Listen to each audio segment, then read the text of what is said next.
What's good, YouTube? Freedom of Productions here. All right, man. Today we're gonna react to six most disturbing mysteries solved with Google Maps. This is from Chilling Scares. Shout out to them, man, for the original video. Go to this channel, check it out. But for right now, let's see what they're talking about. On July 30th, 2010, three men were drinking together in a backyard in Richland County, South Carolina. The names of the men were Leslie Todd Parvin, Edgar Lopez, and Pablo Gutierrez Guzman. At some point in the afternoon, an argument broke out between the three men, and Leslie ended up pulling a handgun from his waistband and taking the lives of the two other men. Damn. It's unclear exactly what sparked the argument between the three men, but immediately after the shooting, Parvin fled to Louisiana in his green Kia minivan. Once there, he shaved his head and destroyed both the gun he had used to take the lives of his two victims as well as the minivan. For a few days, Parvin managed to elude the authorities, but pretty soon the cops started scanning through license plate records of all green Kia vans registered in Louisiana. According to investigation documents, after the double murder, a witness had reported a partial tag of Parvin's minivan to the police. And a couple days later, on a whim, the cops plugged the suspect's address into Google Maps Street View, and sure enough, found a green minivan parked in front of his house with the license plates and description matching what the witness had told them. With that kind of evidence stacked against him, it was pretty much all over for Parvin. And on August 19th, a relative brought him back to his home in the Windsor Lake area, where he was promptly arrested on 2 charges of murder and later sentenced to 35 years in prison. During the investigation, it was publicly revealed that Parvin was a 20-year Army veteran with 5 overseas deployments and a pretty bad case of PTSD, which he had been diagnosed with in 2007. According to his father's testimony, his 20 years of military service and the stress from his tours near Iraq and Afghanistan could have influenced his behavior on the day of the incident. You would think that after 2 decades of selflessly serving his country, Parvin would have been provided the appropriate mental health treatment to help him live his life peacefully. Instead, 2 innocent men are now dead, and the perpetrator himself will be spending most of the rest of his life behind bars. 35 years after his crime, at the age of 75, Parvin will be released from prison into a world he'll probably no longer even recognize. If you make it that long, 75? In July 2018, Channel 4 released an incredibly disturbing video which showed a group of uniformed men leading multiple women and children through a dirt road and onto a deserted patch of land, where the armed men then shamelessly took the lives of the victims at gunpoint. In the video, the men can be heard accusing the women and children of belonging to the notorious terrorist group Boko Haram. Come on, man. The video caught the attention of the entire world, with hundreds of people immediately alleging that the terrifying footage had been captured in Cameroon. However, the government of Cameroon immediately denied the claims, alleging that the video wasn't even shot in their country and that their army was being wrongly blamed for killing civilians. Still, the BBC wasn't convinced, and their team of researchers decided to find out who had been responsible for the atrocities in the video, where they took place, and when. After receiving an anonymous tip, they used Google Maps to study the layout of a particular region in Cameroon and discovered that the mountain range visible in the background of the video was near a village named Krawa Mafa, very close to the Nigerian border.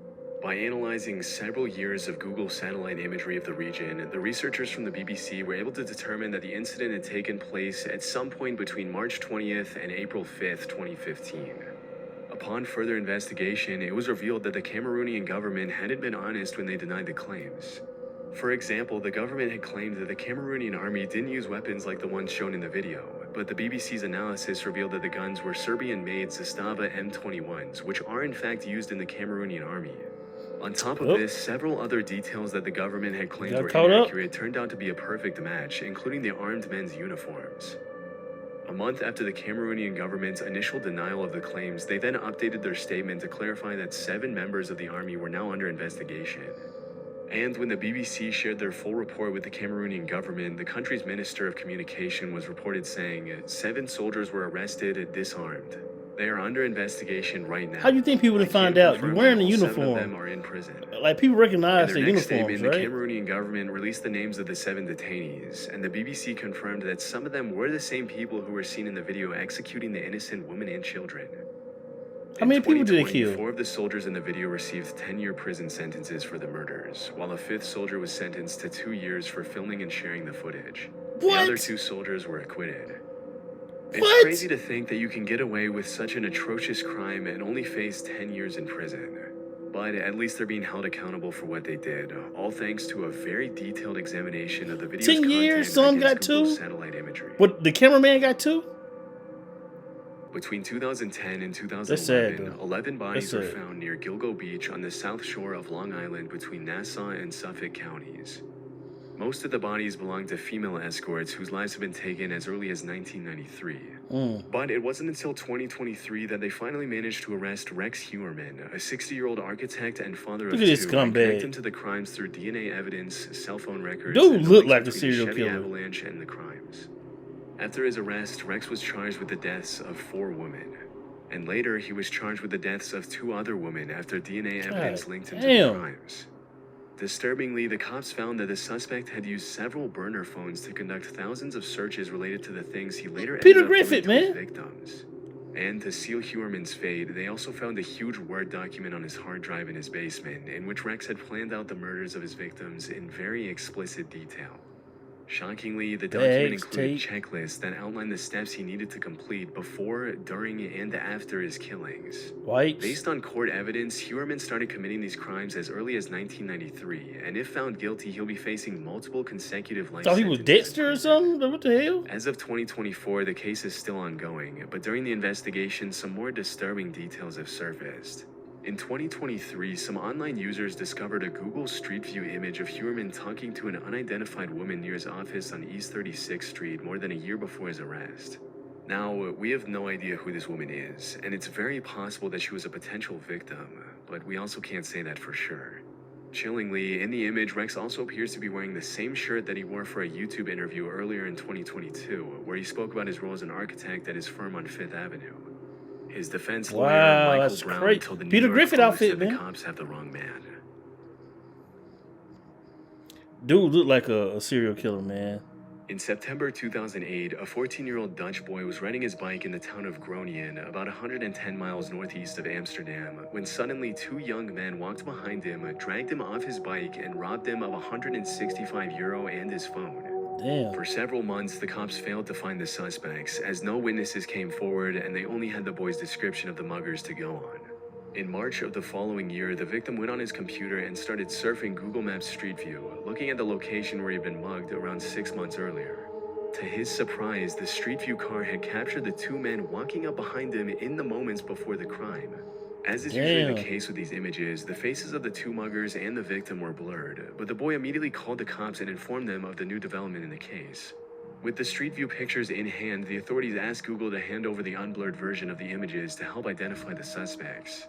Interestingly, as soon as they got the unblurred images, the investigators recognized one of the muggers from a previous crime, and the other suspect was identified as the first mugger's twin brother.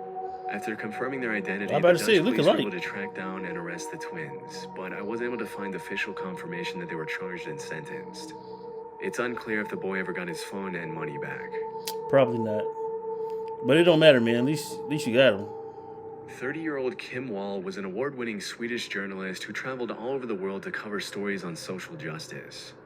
Throughout her career, her reporting took her to countries like Uganda, Cuba, the Marshall Islands, and Kenya, with her work often being featured in prestigious journals like the New York Times, the South China Morning Post, and the Atlantic. In 2017, while she was in Copenhagen with her boyfriend, she met Peter Madsen, a brilliant Danish inventor and self-taught engineer who had built his own submarine, designed his own rockets, and had plans to launch himself into space in the near future.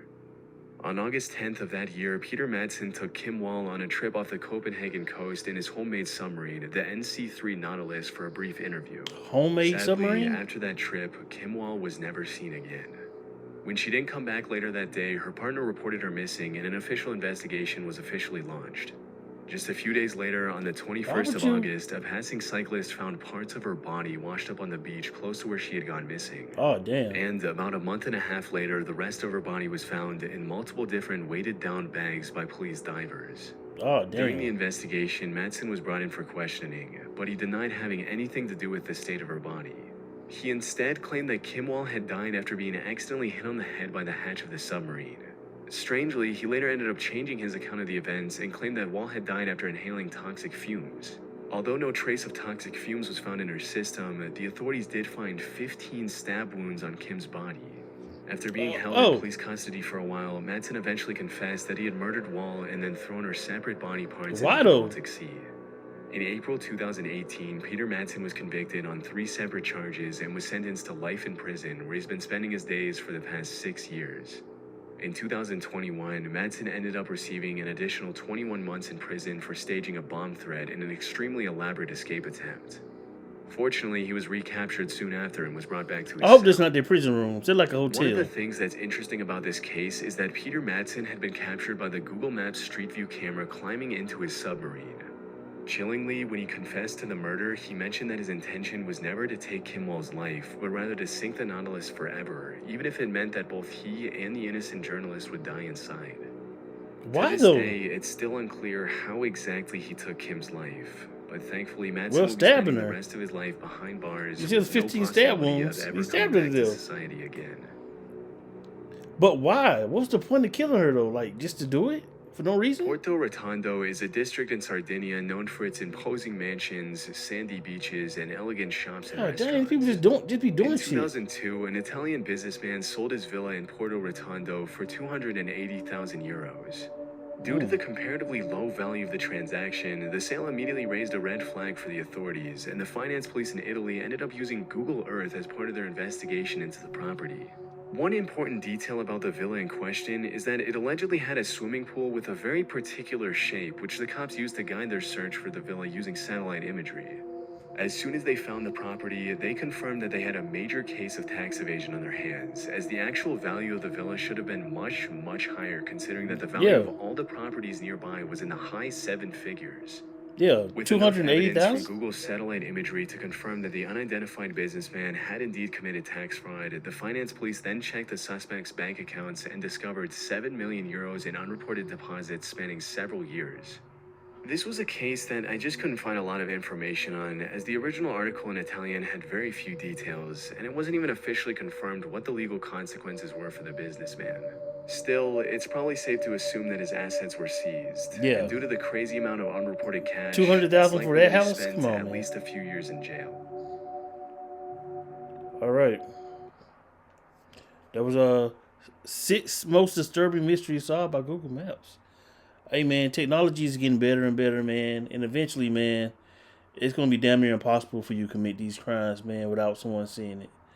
They got cameras everywhere, and cameras are getting smaller, and they're frankly everywhere now, man. So it's just a matter of time, man, before like literally every step we make will be filmed, no matter where you go. And yeah, man, this is like the Truman Show. Your life is like the Truman Show. They got CCTV everywhere. There's nowhere you can run, nowhere you can hide, man.